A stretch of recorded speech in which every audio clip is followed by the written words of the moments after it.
Yung tingin ko sa administration niya, parang ano, kung sino lang yung mga nakupo, sila lang yung yumayaman.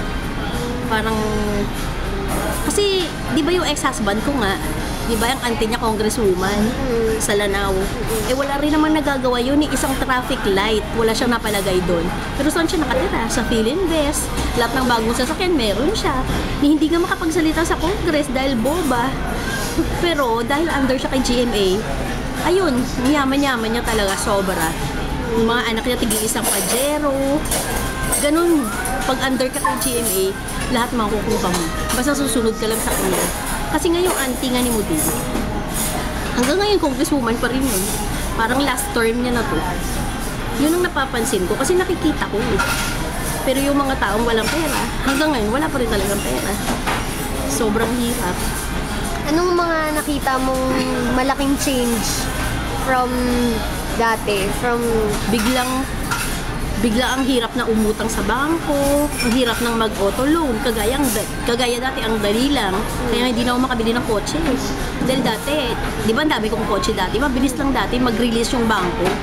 Ngayon hindi na, mahigpit na sila, ang laki na ng down payment, kaya mahirap na, hindi na basta-basta pwedeng bumili ng sasakyan. Ganon. Yun ang nakita ko, talagang ngayon, ang may pera lang ang lalong nagkakapera. Ang mga walang pera, talagang wala. Talagang nagugutom. Marami talagang nagugutom. Nakikita ko. Maswerte na lang ako dahil syempre may padala ako galing sa States, di ba? Pinapadalhan ako ng Tita Rexy mo. Pero kung wala yun, mahirap din. Dahil dito sa atin, ang hirap, ang mahal eh. Sobrang mahal. Dream mo para kay Choy Choy? Sana makatapos. Dream ko talaga mailipat ko siya sa medyo magandang school. Sana pagbago na yung administration, sana may adjust naman nila yung tuition fee. May ayos naman, huwag naman ganun kataas. Yun, talagang mahirap. Kaya nagtitiis ako, doon lang muna siya sa hindi magandang school. Kasi mahal. Baka makaraos din. Oo, basta lang makapag-aral. Yun na talaga yung sobrang naiba. Kasi ako naman, kita mo naman, sa Assumption pa ako nag-aral. Tapos yung mga anak ko, di ba? At least ikaw, maganda yung school mo. Pero yung habang tumatagal, pahirap na ng pahirap, hindi na nila nararanasan. Yung naranasan ko, naranasan mo. Kasi mahal na sobra eh.